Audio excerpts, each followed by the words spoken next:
Hello मेरे प्यारे दोस्तों, आप सभी का स्वागत है एम क्लास यूट्यूब चैनल के ऑनलाइन प्लेटफॉर्म पर। आज हम करने वाले हैं चैप्टर नंबर 2 का 100। जी हाँ, जो आपका जैक बोर्ड की तरफ से 2023 के अंदर जो क्वेश्चन बैंक जारी किया गया था, उसका आज हम चैप्टर सेकंड देखने वाले हैं, स्थिर विद्युत विभव तथा धारिता। इससे पहले हमने चैप्टर नंबर 1 को अच्छे से डीपली समाप्त कर दिया था वन शॉट के अंदर। आज हम इसको देखने वाले हैं। कुछ बच्चे कहेंगे सर एग्जाम हम 2025 में देंगे, आप 2023 का वन शॉट क्यों करवा रहे हो क्वेश्चन बैंक का।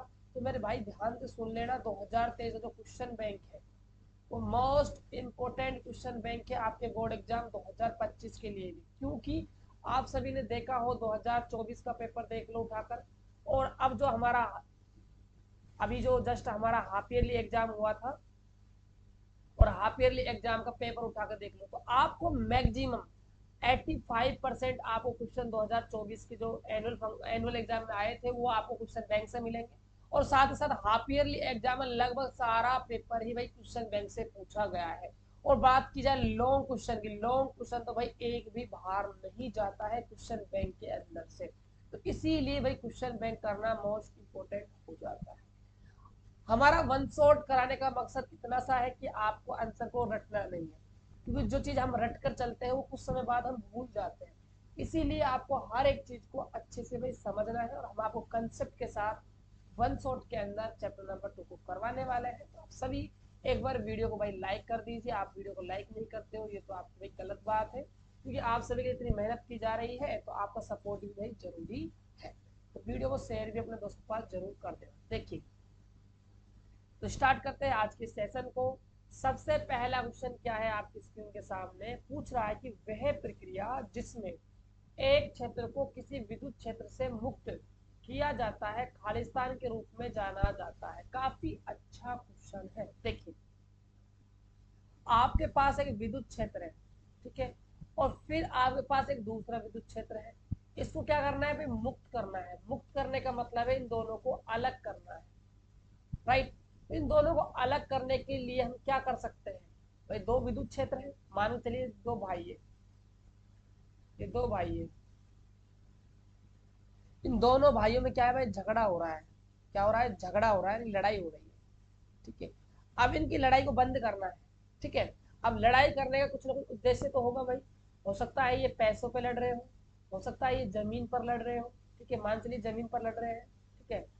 अब इन दोनों भाई की हमें लड़ाई क्या करना है भाई, खत्म करना है।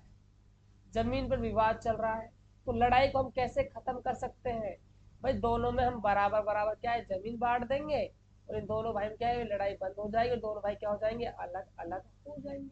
अब ऐसे ही ये भी आपका विद्युत क्षेत्र है और ये भी आपका विद्युत क्षेत्र है, दोनों क्या है भाई अलग अलग करना है। तो हमें क्या करना पड़ेगा भाई, यहाँ पर प्रतिकर्षण बल लगवाना पड़ेगा। प्रतिकर्षण बल, राइट। यानी कि आप इसको स्थिर विद्युत फोर्सिंग से क्या है भाई अलग कर सकते हो, मुक्त कर सकते हो।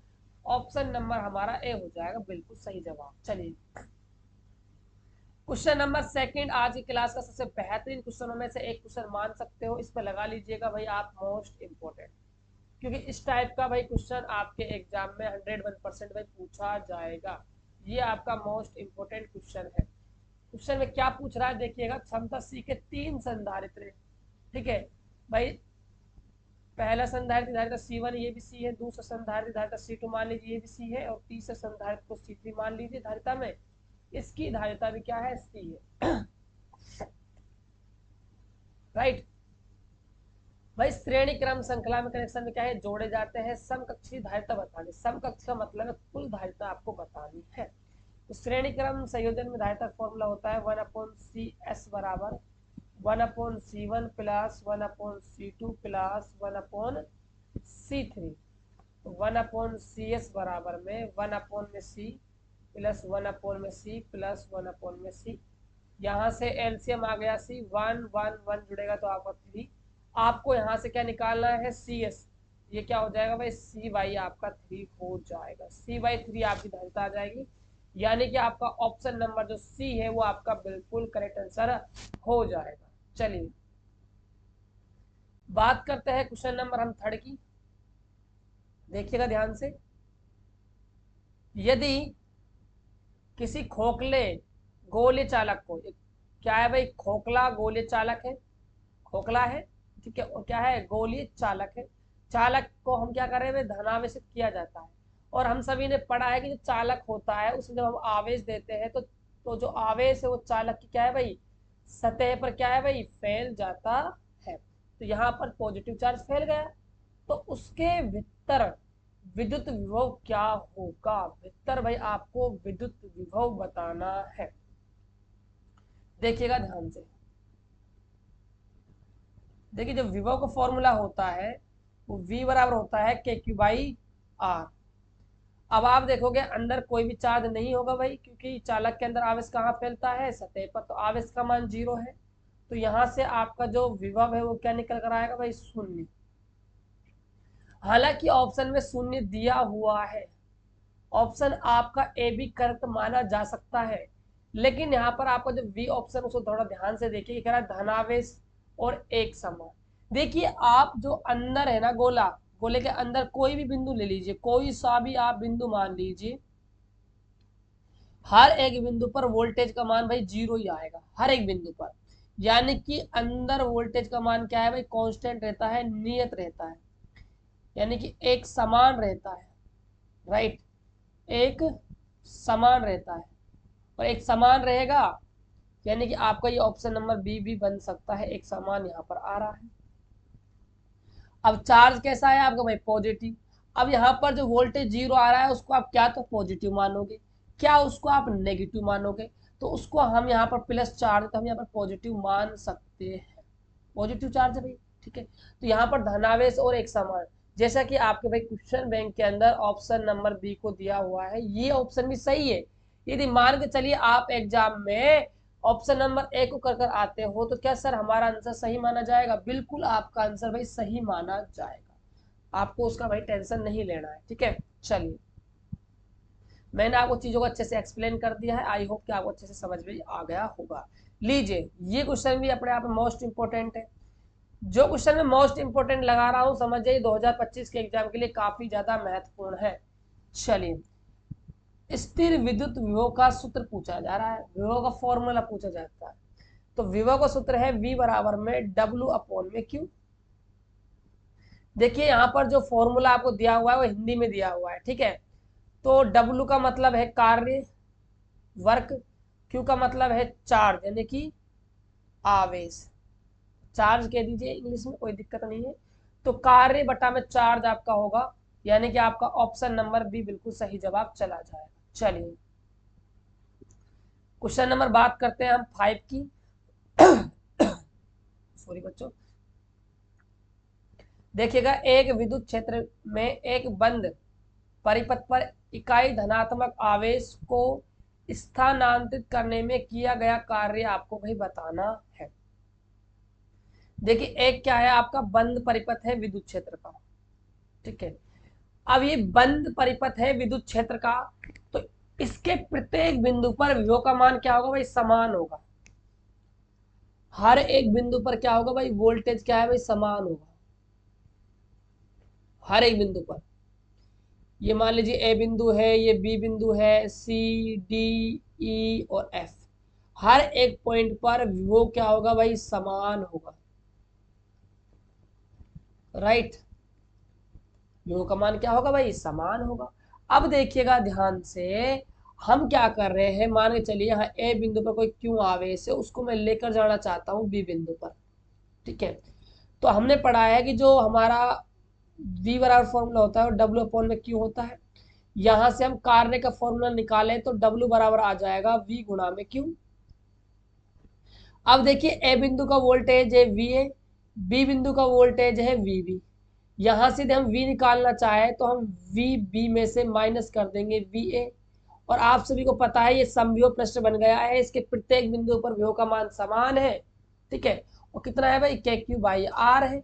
तो यहां से KQ/R अपॉन में KQ/R करेंगे तो हमारा वोल्टेज आएगा 0 निकल कर, राइट। तो यहां से हम V का मान 0 गुणा में Q W, तो कार्य हमारा क्या आ जाएगा भाई, अंडा, यानी 0 आ जाएगा, ऑप्शन नंबर हमारा सी हो जाएगा। चलिए भाई, क्वेश्चन नंबर 6 आपके आंखों के सामने आ चुका है। इसको नस्ते नाबूद करने के लिए आप सभी को एक कंसेप्ट याद होना चाहिए। एक बार हम क्वेश्चन को डिस्कस कर लेते हैं। पूछा जा रहा है कि विद्युत विभव के कारण लंबसमद्वि भाजक पर स्थिर विद्युत विभव खालिस्तान होता है। खालिस्तान होता है, शायद ही तो आपका क्वेश्चन हाफ ईयरली में एग्जाम में भी पूछा गया है भाई, हाफ ईयरली के अंदर भी। ठीक है, चलिए देखिए, आप सभी ने चैप्टर नंबर 2 के अंदर, हालांकि मैंने आपको हर एक चैप्टर का अलग से प्ले लिस्ट बना रखा है, आप जाकर भाई क्लास भी देख सकते हो, पूरा आप सिलेबस कवर कर सकते हो। अभी भी भाई मौका है, बाद में तो आपको भाई रोना ही रोना पड़ेगा, क्योंकि एग्जाम काफी पास आ चुका है। देखिए, विद्युत ध्रुव क्या होता है, इसमें दो आवेश होते हैं, ये माइनस का क्यू चार्ज है, ये प्लस का क्यू चार्ज है। ठीक है इसके मध्य बिंदु ओ से सामान्य स्थिति में पी बिंदु मान लो थीटा कोण पर है। ठीक है, तो हमने इस सामान्य बिंदु पर क्या निकाला था भाई, विभव का फॉर्मूला निकाला था, याद होगा, v बराबर आया था के पी कोस थीटा बटा में आर स्क्वायर। अब देखिए ध्यान से, लंबसमद्वि भाजक कर रहा है। लंबसमद्वि भाजक का मतलब है 90 डिग्री पर है, कोण कितना है 90। तो यहां पर आप कोस 90 रखते हो, कोस 90 का वैल्यू होता है 0, तो वोल्टेज आएगा आपका 0। ऑप्शन नंबर आपका भाई ए बिल्कुल सही जवाब हो जाएगा। चलिए, क्वेश्चन नंबर है आपका 7। एक सतह है, एक सतह है जिसके प्रत्येक बिंदु पर समान स्थिर विद्युत विभव होती है, उसे खालिस्तान के रूप में जाना जाता है। अभी ये क्वेश्चन किया है भाई हमने, अभी ये क्वेश्चन किया था। ऐसा पृष्ठ जिसके प्रत्येक बिंदु पर विभव का मान क्या हो, समान हो, उसको हम जानते हैं समविभव पृष्ठ के नाम से। समविभव पृष्ठ यानी कि हमारा ऑप्शन नंबर हो जाएगा डी। सी मत कर दीजिएगा, सी में आपसे सम परिमाण पृष्ठ कहा है, ठीक है, गलत हो जाएगा। चलिए, क्वेश्चन नंबर हमारा है 8। पूछा जा रहा है कि dielectrics are, dielectrics यानी कि आपसे बात कर रहा है भाई कुचालक की, सॉरी, डाई इलेक्ट्रिक्स का मतलब है परावैद्युतांक की बात कर रहा है। परावैद्युतांक, परावैद्युतांक क्या होते हैं, परावैद्युतांक क्या होते हैं, तो भाई ये कैसे होते हैं, परावैद्युतांक हमेशा क्या होते हैं, कुचालक होते हैं। क्या होते हैं भाई, नॉन कंडक्टिंग सब्सटेंस होते हैं। ऑप्शन नंबर हमारा यहाँ पर बी बिल्कुल सही जवाब चला जाएगा। चलिए, बात करते हैं हम क्वेश्चन नंबर 9 की। एक चालक क्षेत्र के अंदर स्थिर विद्युत विभव कैसा होता है। मैंने आपको बताया चालक है, चालक के अंदर कोई आवेश रहेगा नहीं, v का मान 0 होगा। इसको हम क्या कहेंगे भाई, कांस्टेंट कहेंगे, नियत कहेंगे। तो केंद्र के पृष्ठ तक क्या होता है, स्थिर होता है। मतलब ये आपका मान लीजिए गोला है, इसका आपका ये केंद्र है, तो आप इस केंद्र से कहाँ पहुंच जाओ, इस पृष्ठ तक पहुंच जाओ, यहां तक आपको वोल्टेज का मान 0 ही मिलेगा। जैसे आप इसकी परिधि पर पहुंच गए तो वोल्टेज v बराबर के क्यू बाई आर हो जाएगा। लेकिन हम कह सकते हैं केंद्र से पृष्ठ तक, केंद्र से पृष्ठ तक तो क्या रहेगा भाई, कांस्टेंट ही रहेगा। तो इसीलिए आपका ऑप्शन नंबर डी सही हो जाएगा। चलिए, बात करते हैं क्वेश्चन नंबर हम 10 की। देखिए, क्वेश्चन बैंक के अंदर ना आंसर दिया हुआ है, ठीक है, हालांकि मैं आपको आंसर ही बता सकता हूँ, लेकिन बच्चों से कोई मतलब ही नहीं है। ये मान के चलिए पढ़ाना नहीं पढ़ना बराबर हो जाए, आप इसको रट लोगे, क्या फायदा निकल रहा है बताइए। 2-3 दिन याद रहेगा, चौथे दिन भूल जाओगे, फिर दोबारा से याद करोगे, फिर भूल जाओगे, और एग्जाम में तो भूल ही जाओगे। तो नंबर तो कहाँ से आएगा मेरे भाई। तो नंबर कब आएंगे मेरे भाई, जब आप कंसेप्ट के साथ चीजों को समझोगे। तो मेरे साथ जुड़िए और हर एक चीज को समझते हुए चलिए, ठीक है। चलिए, समांतर पट्टिका संधारित्र की क्षमता तब बढ़ जाती है जब, अब आपको समांतर पट्टिका संधारित्र की क्षमता बढ़वानी है मेरे भाई। कब बढ़ जाएगी, देखिए धारिता का फॉर्मूला होता है सी बराबर A epsilon naught epsilon r upon में डी होता है। पट्टिका का क्षेत्रफल कम हो जाता है, अरे मेरे भाई समानुपाती है, क्षेत्रफल धारिता क्या है, समानुपाती है। अरे तुमने क्षेत्रफल कम कर दिया तो धारिता तो कम हो जाएगी, हमें तो बढ़ानी है, गलत ऑप्शन है। ठीक है, पट्टिका के बीच की दूरी बढ़ जाती है, अरे दूरी तो क्या है भाई, व्युत्क्रमानुपाती, दूरी घटाएंगे तो धारिता बढ़ेगी ना, ऑप्शन कट हो गया। कोई विकल्प की बात करना बेकार है, यहाँ ध्यान दो आप। तो पट्टिका का क्षेत्रफल बढ़ जाता है, अरे मेरे भाई जब पट्टिका का आपका क्षेत्रफल बढ़ जाएगा तो सीधी सी बात है धारिता का मान बढ़ जाएगा। तो ऑप्शन नंबर आपका भाई बी बिल्कुल सही जवाब चला जाएगा। चलिए, यदि मजा आ रहा हो सेशन में तो वीडियो को लाइक करते हुए चलिए, ठीक है। चलिएगा, एक समान विद्युत क्षेत्र में एक धनात्मक रूप से आवेशित कण को विराम अवस्था से छोड़ा जाता है, आवेश की स्थिर विद्युत ऊर्जा के बारे में आपको भाई बताना है। काफी जबरदस्त क्वेश्चन पूछा है भाई जेट बोर्ड ने। देखिएगा इसको हम कैसे करेंगे। ये आपका भाई क्या है, एक विद्युत क्षेत्र है। ये आपका क्या है, एक विद्युत क्षेत्र है, ई वेक्टर। अब देखिए यहां पर कोई चार्ज है, स्टार्टिंग में जो प्रारंभिक वेग है इस आवेश को क्या था, 0 था, जब आपने इसको नहीं छोड़ा था, उस टाइम की मैं बात कर रहा हूं, राइट। अब देखिए, अब आपने क्या करा, इस आवेश को विराम अवस्था से आपने इसको छोड़ दिया, लो भाई साहब ये गिर रहा है। और आप सभी को पता है जो धनात्मक आवेश है, यहाँ पर क्या है भाई, धनात्मक आवेश है। जो धनात्मक आवेश होता है वो विद्युत क्षेत्र की दिशा में ही गति करता है, और जो ऋणात्मक आवेश होता है वो विद्युत क्षेत्र की विपरीत दिशा में गति करता है, राइट। चैप्टर नंबर हमने सेकंड के अंदर, 1 के अंदर अच्छे से डीपली पढ़ाया है इस चीज को, है ना, 1 के अंदर पढ़ाया बच्चों। चलिए अब देखिए, जैसे आवेश गिरेगा तो कहाँ गति करने वाला है, विद्युत क्षेत्र की दिशा में गति करेगा। क्यों? क्योंकि विद्युत क्षेत्र इस पे क्या है, बल लगाएगा। तो कितना बल लगाएगा, F बराबर लगाता है क्यों, ई बल लगाएगा, राइट। क्या लगाएगा, क्यों ई बल लगाएगा। अब देखिए यहां पर ऊर्जा संरक्षण का नियम लगाए हम, इसका लगाए भाई, ऊर्जा संरक्षण का नियम लगाए। तो ऊर्जा संरक्षण का नियम कहता है कि काइनेटिक एनर्जी प्लस में जो पोटेंशियल एनर्जी यानी गतिज ऊर्जा, जो स्थित ऊर्जा है इनिशियल मतलब स्टार्टिंग की, वो बराबर होगी काइनेटिक एनर्जी प्लस में पोटेंशियल एनर्जी किसकी भाई, फाइनल के, जब आप इसको छोड़ दोगे। बराबर होते हैं भाई, बराबर होते हैं। अब देखिएगा ध्यान से, आपसे क्या पूछ रहा है, स्थितिज ऊर्जा के बारे में पूछ रहा है। अब जैसे ही आप इस आवेश को आप छोड़ोगे तो विद्युत क्षेत्र है वो क्या करेगा, इस आवेश को अपनी ओर खींचेगा। अपनी ओर खींचने का मतलब है यहाँ काइनेटिक एनर्जी क्या है भाई, बढ़ जाएगी। काइनेटिक एनर्जी क्या है भाई, बढ़ जाएगी, ये आपकी इंक्रीज हो जाएगी। अब इन दोनों को बैलेंस करना है तो डेफिनेट है आपको भाई पोटेंशियल एनर्जी को घटाते हुए चलना पड़ेगा, तभी तो ये आपस में बैलेंस होंगे भाई, क्योंकि यहाँ पर काइनेटिक एनर्जी बढ़ रही है, ये पहले से फिक्स हो चुका है। अब बैलेंस करना है तो सीधी सी बात है, पोटेंशियल एनर्जी को, स्थितिज ऊर्जा को भाई क्या है भाई, घटाना ही पड़ेगा, तभी ये दोनों क्या है, ऊर्जा संरक्षण नियम की भाई पालना करेंगे। तो हम कह सकते हैं जब हम इसको छोड़ेंगे तो जो हमारी स्थितिज ऊर्जा है, पोटेंशियल जो एनर्जी है वो डिक्रीज हो जाएगी, घट जाती है, क्योंकि आवेश विद्युत क्षेत्र के साथ भाई चलता है। सही बात है, विद्युत क्षेत्र के साथ चलेगा। तो यहाँ पर आपका सी ऑप्शन बिल्कुल लॉक कर दिया जाए। चलिए बात करते हैं हम क्वेश्चन नंबर 12 की। चलिए हिंदी में क्वेश्चन नहीं है, इंग्लिश में क्वेश्चन को हम डिस्कस भाई करने वाले हैं। देखिएगा बच्चों, थोड़ा सा इंग्लिश आप देख लीजिएगा, थोड़ा सा प्रॉब्लम है भाई इंग्लिश में, ठीक है। जो चीज है वो आपके सामने है। देखिए, equipotentials at a great distance from a collection of charges whose total sum is not zero are approximately। तो ये बताना है, देखिए क्या है, मान चलिए एक चार्ज है, इससे कह रहा है कि भाई जो डिस्टेंस है, जो क्या है भाई डिस्टेंस है, वो लगभग आपको क्या करनी है, बढ़ानी है, ठीक है। आपको डिस्टेंस क्या है भाई, बढ़ानी है। अब जैसे आप डिस्टेंस को बढ़ा दोगे तो इसके लिए आपको क्या है, पृष्ठ बनाना है। और हम सब ने पढ़ा है कि किसी भी आवेश के लिए जो पृष्ठ बनता है वो कैसा बनता है भाई, गोलाकार बनता है। कैसा बनता है, गोलाकार बनता है, ठीक है। तो यहाँ पर आपका हो जाएगा स्फेयर, यानी कि ऑप्शन नंबर आपका ऐसे ही हो जाएगा। चलिए बात करते हैं अगले क्वेश्चन की। क्वेश्चन नंबर देखिएगा 13 क्या है। क्वेश्चन नंबर 13 पूछ रहा है आपसे कि धनात्मक आवेश वाला एक सुचालक, धनात्मक आवेश वाला एक सुचालक। अब देखिए धनात्मक आवेश वाला आपका एक सुचालक है। सुचालक का मतलब होता है चालक, ठीक है, जिसके अंदर से करंट फ्लो हो जाए, ठीक है।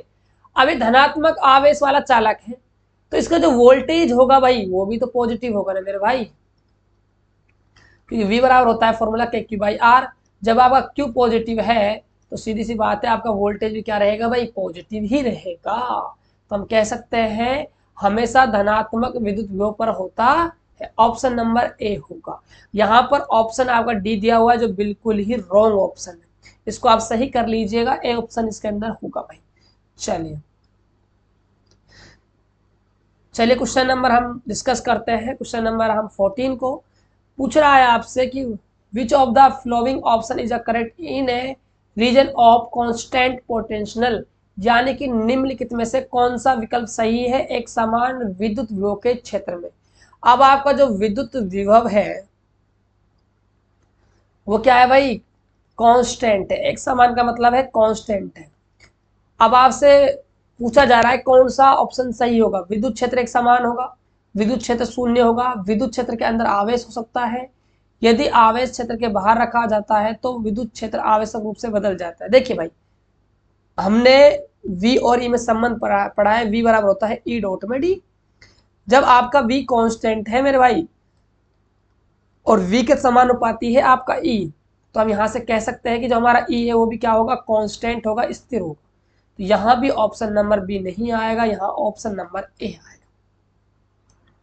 ऑप्शन मिस्टेक है, आप भाई थोड़ा सा सही कर लीजिएगा।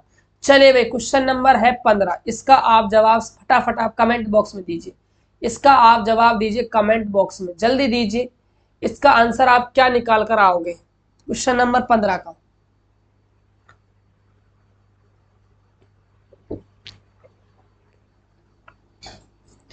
फटाफट जवाब दीजिए क्वेश्चन नंबर 15 का, आप क्या आंसर निकाल कर आओगे।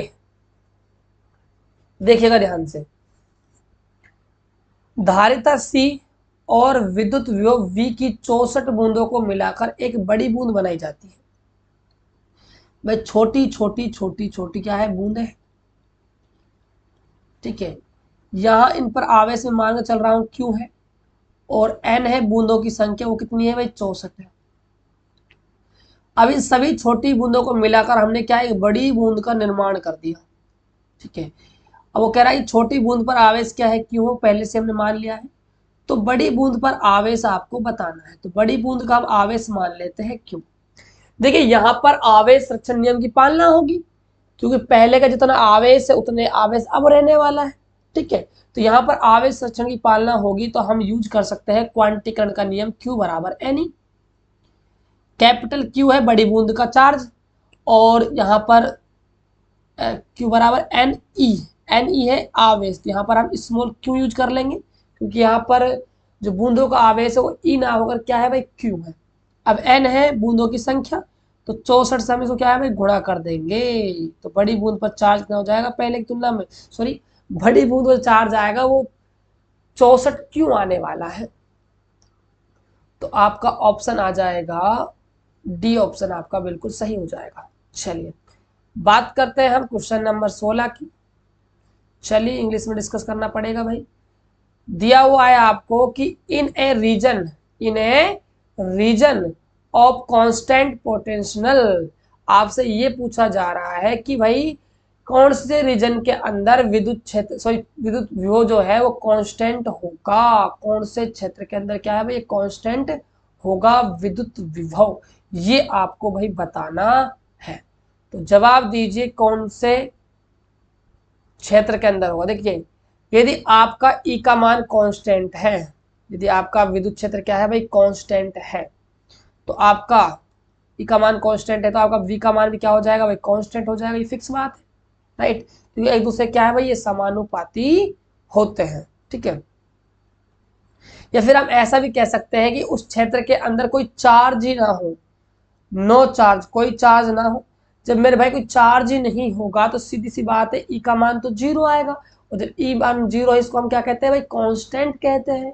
तो V भी क्या आएगा, कांस्टेंट आएगा। तो ऑप्शन नंबर सी देखिएगा, बी देखिए, विद्युत क्षेत्र शून्य होना चाहिए, बिल्कुल चल जाएगा।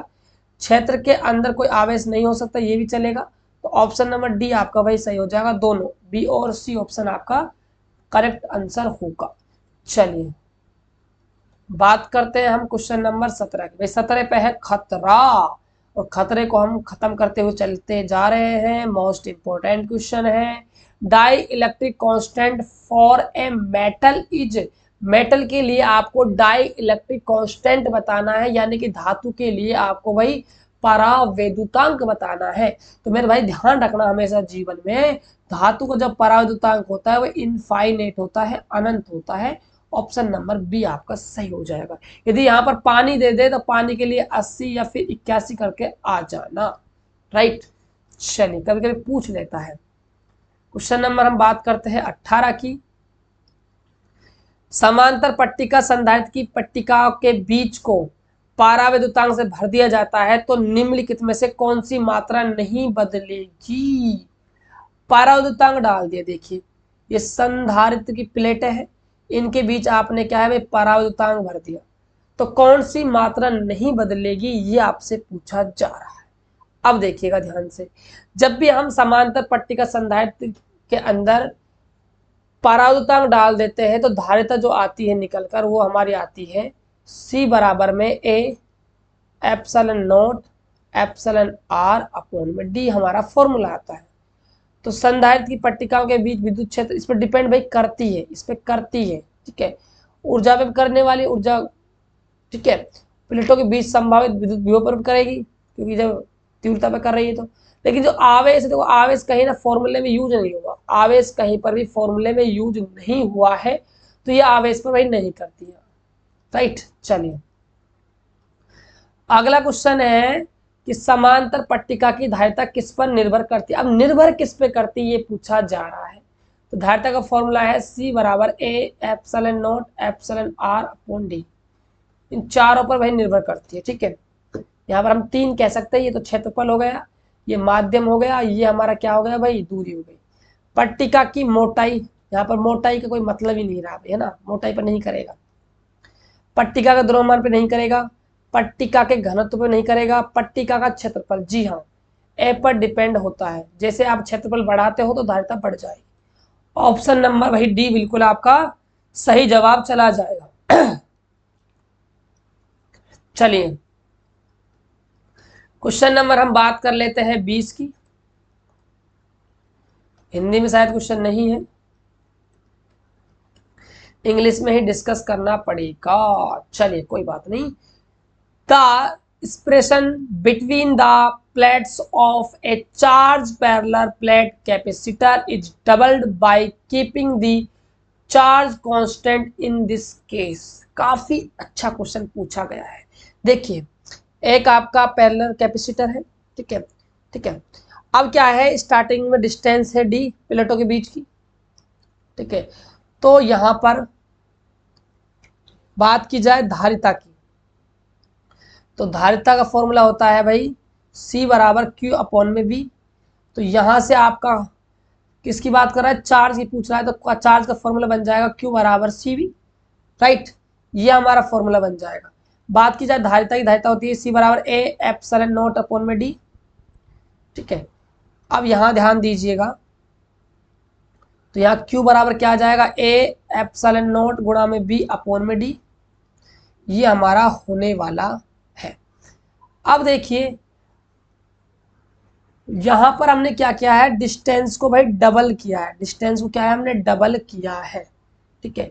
और हमें क्या बताना है भाई, यहां पर देख सकते हो इन दिस केस की बात कर रहा है, चार्ज कांस्टेंट है, ठीक है। तो ध्यान दीजिएगा, यहां आपसे पूछा गया है भाई वोल्टेज के बारे में, वोल्टेज में क्या इफेक्ट पड़ने वाला है। देखिए, यहां से आप V का फॉर्मूला बनाते हो तो Q गुणा में D अपॉन में A एप्सिलॉन नॉट हो जाएगा, राइट।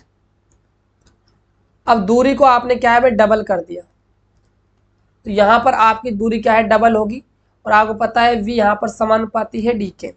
जब आप डिस्टेंस को डबल करने वाले हो तो सीधी सी बात है वोल्टेज क्या होगा भाई इंक्रीज हो जाएगा, बढ़ने वाला है। तो यहां ध्यान दीजिएगा, तो यहां पर ऑप्शन नंबर C देखिएगा, पट्टिका के बीच विद्युत विभव क्या हो जाएगा भाई दुगुना हो जाएगा, क्योंकि आपने दूरी को क्या किया है 2D किया है, दुगुना किया है ना, डबल किया है, तो 2D आपने दूरी को क्या है, तो सीधी बात है वोल्टेज भी आपका 2B होने वाला है। चलिए, बात करते हैं क्वेश्चन नंबर हम 21 की। ये हमारा लास्ट ऑब्जेक्टिव है, फिर हम इसके बाद हम कुछ सब्जेक्टिव क्वेश्चन करने वाले हैं वेरी शॉर्ट टाइप, ठीक है। 1 शॉट के अंदर बच्चों, एक ही वीडियो के अंदर हम चैप्टर नंबर 2 समाप्त कर देंगे, ठीक है। चलिए, किसी माध्यम का परावैद्युतांक सामर्थ्य, माध्यम का आपको परावैद्युतांक सामर्थ्य दिया हुआ है, परावैद्युत सामर्थ्य दिया हुआ है, कितना है 2 किलो वोल्ट मिलीमीटर माइनस की पावर 1 है।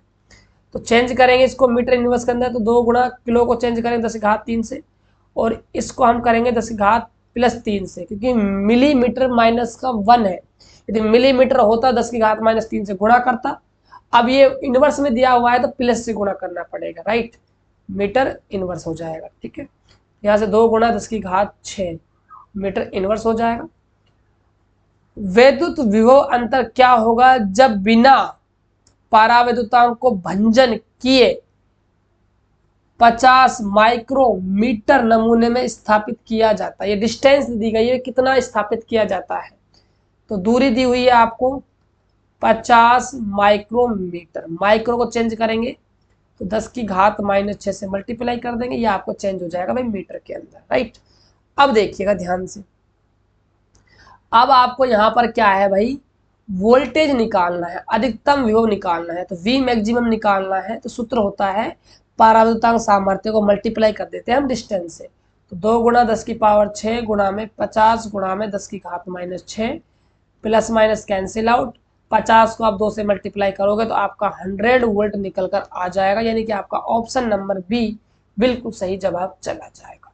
चलिए भाई, ये तो हुए आपके ऑब्जेक्टिव। अब हम करने वाले हैं विषयनिष्ठ प्रश्न, यानी कि subjective question, very short type वाले। ठीक है, चलिएगा, पहला ही क्वेश्चन जबरदस्त दिया है इन लोगों ने।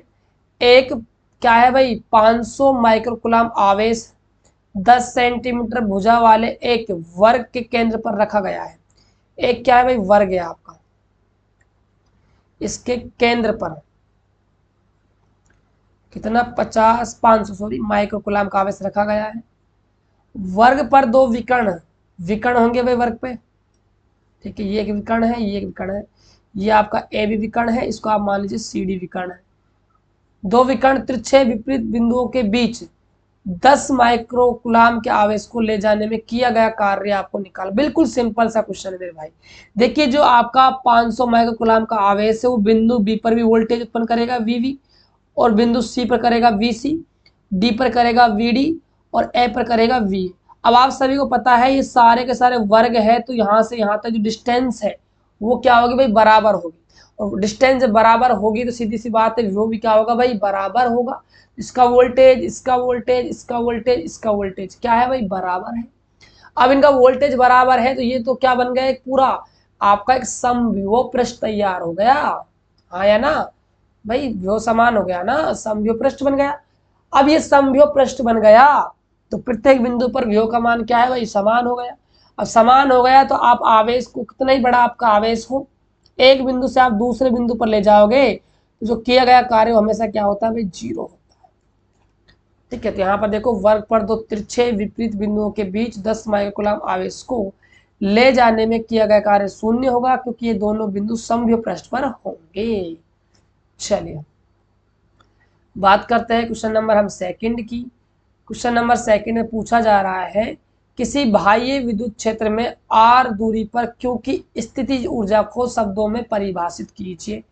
अब देखिए, स्थितिज ऊर्जा क्या होती है, किसी भी आवेश को जब हम अनंत से लाते हैं किसी भी बिंदु पर, तो उस आवेश को लाने में जो हमने किया गया कार्य होता है वो ऊर्जा में क्या है भाई, संरक्षित हो जाता है। सिंपल सा आपको डेफिनेशन लिख देना है। चलिए बात करते हैं हम क्वेश्चन नंबर हम थर्ड की। देखिएगा, पूछा जा रहा है कि आपसे कि ए पॉइंट चार्ज क्यू, एक पॉइंट है उस पर क्यू चार्ज रखा हुआ है, is placed at point O is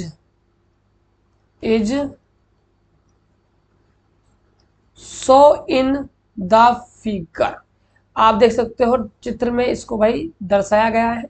अब आपसे पूछ रहा है पॉजिटिव और नेगेटिव, पॉजिटिव और आपसे भाई नेगेटिव पूछा जा रहा है। देखिएगा कैसे करेंगे इस क्वेश्चन को।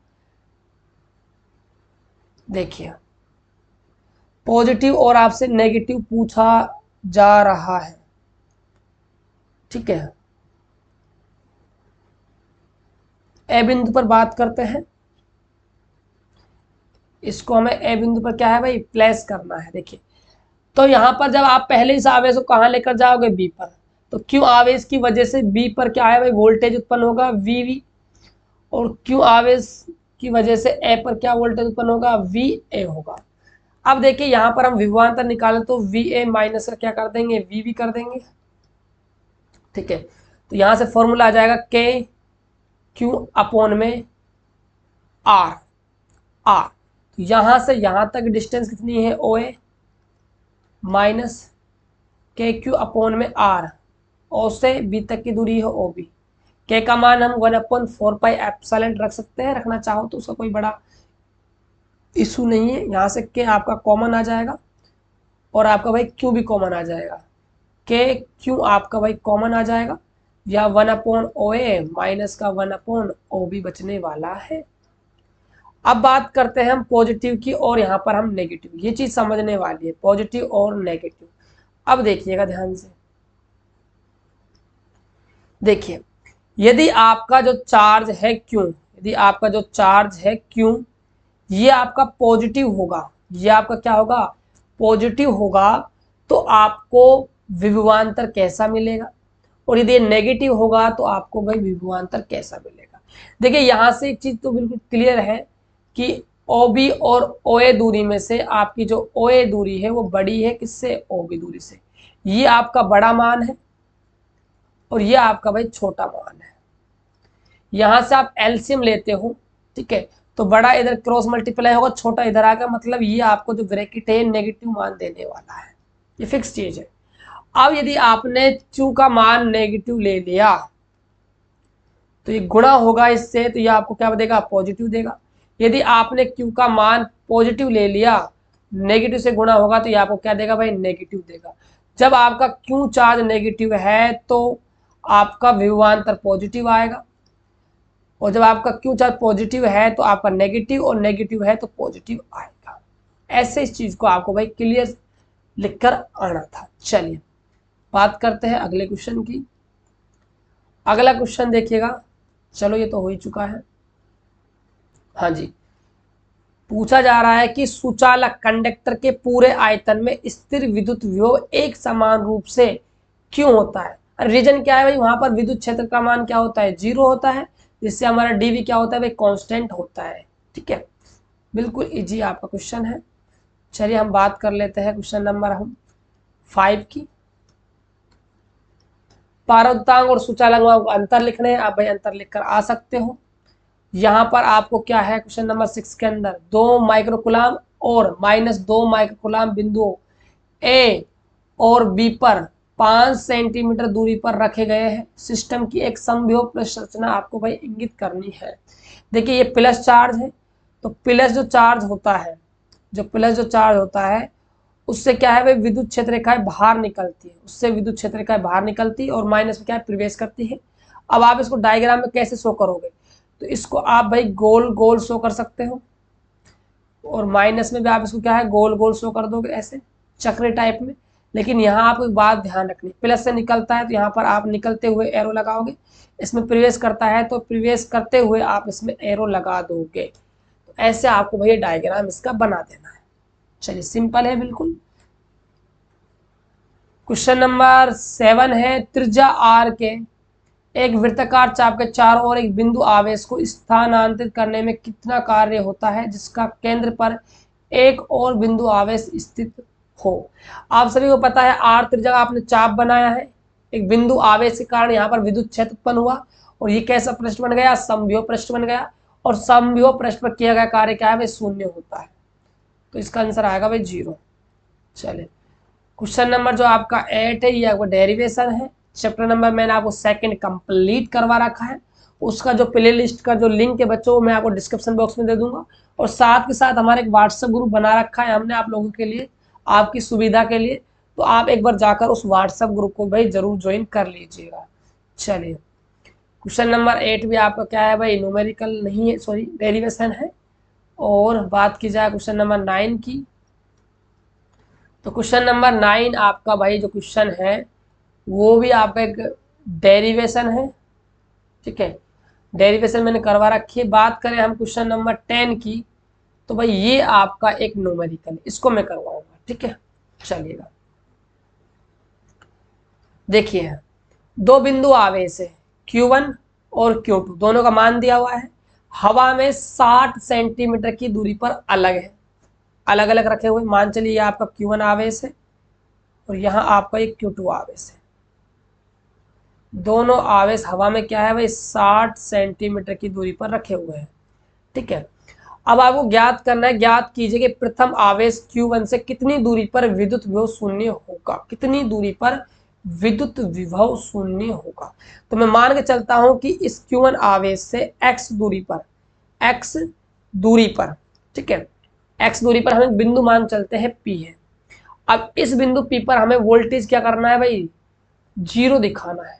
तो वोल्टेज जीरो कब आएगा, जब ये वाला आवेश और ये वाला आवेश परिमाण में यहाँ पर समान वोल्टेज उत्पन्न करेंगे और दिशा में क्या होंगे भाई, विपरीत होंगे, या फिर सॉरी दिशा नहीं बच्चों, क्योंकि वोल्टेज दिशा नहीं होती है ना, परिमाण में क्या होना चाहिए, समान होना चाहिए Q1 का वोल्टेज और Q2 का वोल्टेज, लेकिन अंतर होना चाहिए सिर्फ चिन्ह का, एक प्लस का होना चाहिए, एक क्या होना चाहिए, माइनस का।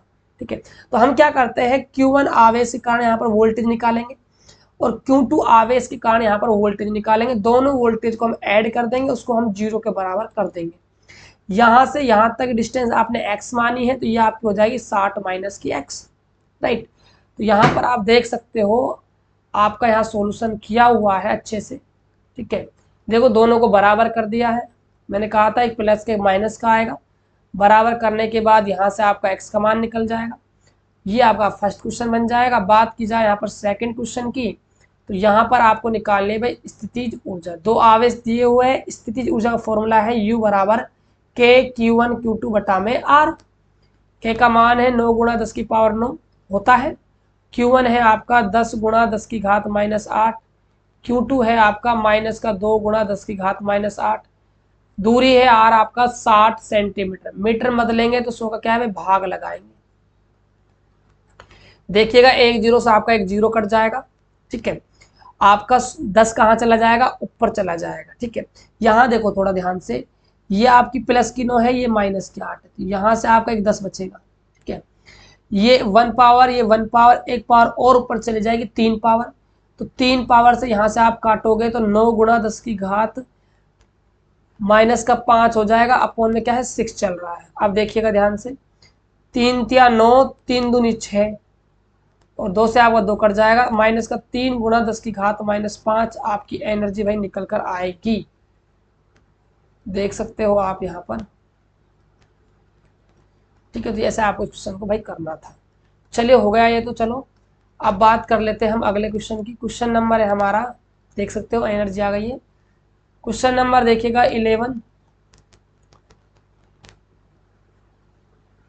क्वेश्चन नंबर है 11, एक सेकंड, 10 हो गया ना। चलिए क्वेश्चन नंबर है 11, आपसे पूछ रहा है कि कैलकुलेट द वर्क डन, आपको कार्य की गणना करनी है।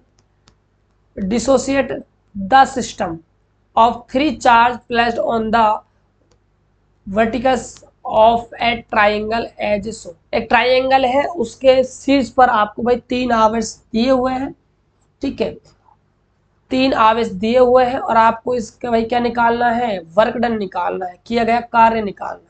तो आप सभी को मैंने भाई आवेशों के निकाय के अंदर किया गया कार्य का एक डेरिवेशन पढ़ाया था, 2 आवेशों के निकाय का पढ़ाया था, 3 आवेशों के निकाय का पढ़ाया था और 4 आवेशों के निकाय का भी भाई पढ़ाया था। तो वहां से फॉर्मूला अप्लाई किया गया है, पहले इनके बीच कार्य निकाला, फिर इनके बीच निकाला, फिर इनके बीच निकाला। पहले तो भाई एनर्जी निकालो, सीधी सी बात है, तो जो की गई जो एनर्जी वही कन्वर्ट हो जाएगी कार्य के अंदर। तो ऐसे आप इनको भाई निकाल सकते हो। हालांकि मैं हर एक चैप्टर का अलग से आपको न्यूमेरिकल वीडियो बनाकर दे रहा हूँ, आप प्लेलिस्ट में जाकर भाई देख सकते हो, लेकिन फिर भी क्वेश्चन आपको ये भी करना है। इजी क्वेश्चन है बच्चों, तो कुछ खास है नहीं, समझ में नहीं आता है तो उसका मैं सोल्यूशन जो है वो व्हाट्सएप ग्रुप पे अपलोड कर दूंगा, आप मुझे कमेंट में बता दीजिएगा। ठीक है, चलिएगा लीजिए क्वेश्चन नंबर हमारा 12, सबसे महत्वपूर्ण क्वेश्चन है, सबसे महत्वपूर्ण मोस्ट इंपोर्टेंट क्वेश्चन है क्वेश्चन नंबर 12। ठीक है, चलिए क्या पूछ रहा है देखिएगा, 12 माइक्रोफेरेड धारिता वाले 4 संधारित्र का एक नेटवर्क 500 वोल्ट आपूर्ति से जुड़ा है, जैसा कि चित्र में दिखाया गया है। बिल्कुल सही बात है। निर्धारित कीजिए, यानी ज्ञात करना है नेटवर्क के समतुल्य धारिता, और आपको प्रत्येक संधारित्र पर चार्ज भी भाई ज्ञात करना है। देखिए धारिता हम कैसे निकालेंगे, आप थोड़ा ध्यान दीजिए। यहाँ पर C1, C2 और C3 धारिता का जो संधारित्र है, वो यदि आप इसको यहाँ से और यहाँ से ब्रेक डाउन करके सीधा कर देते हो, तो ये तीनों जो संधारित्र है कैसे जुड़े हुए हैं भाई, श्रेणी क्रम में जुड़े हुए हैं। और श्रेणी क्रम में धारिता का फॉर्मूला होता है 1/CS बराबर 1/C1 plus 1/C2 plus 1/C3। सभी की जो धारिता है वो 12 माइक्रोफेरेड है। तो यहाँ 1/CS बराबर 1/12 प्लस 1/12 प्लस 1/12। तो यहाँ से एलसीएम आ जाएगा 12 और 1 ऐड होंगे तो 3। CS आप निकालोगे तो 12/3, 3 चौके 12, 4 माइक्रोफेरेड हमारी क्या है भाई, इन तीनों को मिलाकर क्या है धारिता निकल कर आ जाएगी। अब आप देखोगे जो C4 वाला संधारित्र है वो कौन से क्रम में जुड़ गया, समांतर क्रम में। तो समांतर क्रम में धारिता हो जाएगी CS प्लस में C4, क्योंकि जोड़ देते हैं हम सिंपल। तो यहाँ से 12 प्लस में 4, तो ये आपका 16 माइक्रोफेरेड आ जाएगा। माइक्रो को आप चेंज करोगे तो 16 गुणा 10⁻⁶ फेरेड भाई आपका आंसर निकल कर आ जाएगा। ये तो हुआ हमारा पहला क्वेश्चन। अब बात करते हैं हम सेकंड क्वेश्चन की। अब आपसे पूछ रहा है प्रत्येक संधारित्र पर चार्ज निकाल दो।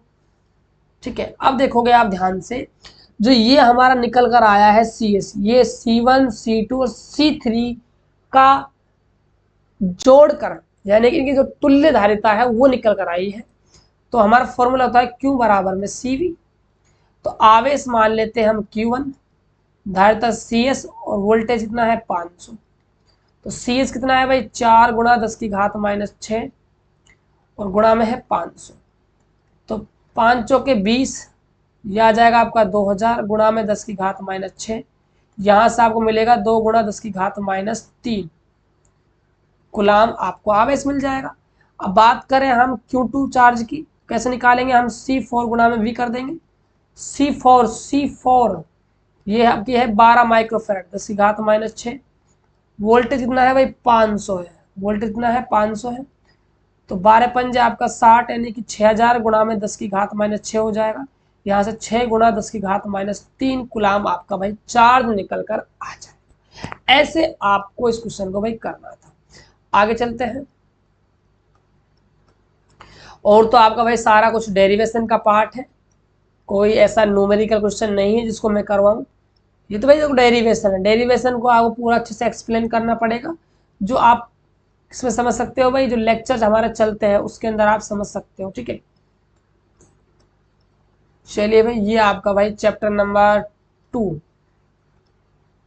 समाप्त हुआ वन शॉट के अंदर। ऐसे में हर एक चैप्टर का वन शॉट आपको करवाने वाला हूं, तो आप सभी बच्चे मुझे कमेंट करके जरूर बताइए आपको ये क्लास कैसा लगा। क्लास आपके लिए कुछ भी भाई योगदान दे रहा है, आपकी पढ़ाई में कुछ भी हेल्प कर रहा है, तो यार प्लीज आपका हर एक सपोर्ट हमारे लिए महत्वपूर्ण है। आप जितना हो सके इस वीडियो को अपने दोस्तों पर भी शेयर कीजिए, क्योंकि देखो शेयर करने में आपका कुछ नहीं जाता। ठीक है, लाइक करने में आपका कुछ नहीं जाता, सब्सक्राइब करने में आपका कुछ नहीं जाता, कुछ भी नहीं जाता बच्चों आपका। लेकिन हम जैसे क्रिएटर आपके लिए अच्छे अच्छे कंटेंट तैयार करते हैं, मेहनत करते हैं यार, हमें भी कुछ ना कुछ एनर्जी चाहिए। ठीक है, अब आप कहो सर एनर्जी तो खाने से मिलती है, मेरे भाई खाने से बिल्कुल मिलती है, लेकिन एक यूट्यूबर के लिए जो एनर्जी होती है वो उसकी ऑडियंस होती है, उसका सब्सक्राइबर बेस होता है। ठीक है, आप वीडियो को लाइक सब्सक्राइब करोगे चैनल को, और व्यू आएंगे वीडियो में, तो हमारा मन करेगा काम को अच्छे से करने का। तो आपसे रिक्वेस्ट करना चाहेंगे प्लीज आप वीडियो को लाइक, चैनल को सब्सक्राइब करना ना भूलें। तो मिलते हैं और एक बेहतर वीडियो में, तब तक के लिए जय हिंद, वंदे मातरम, जय झारखंड, जय भारत।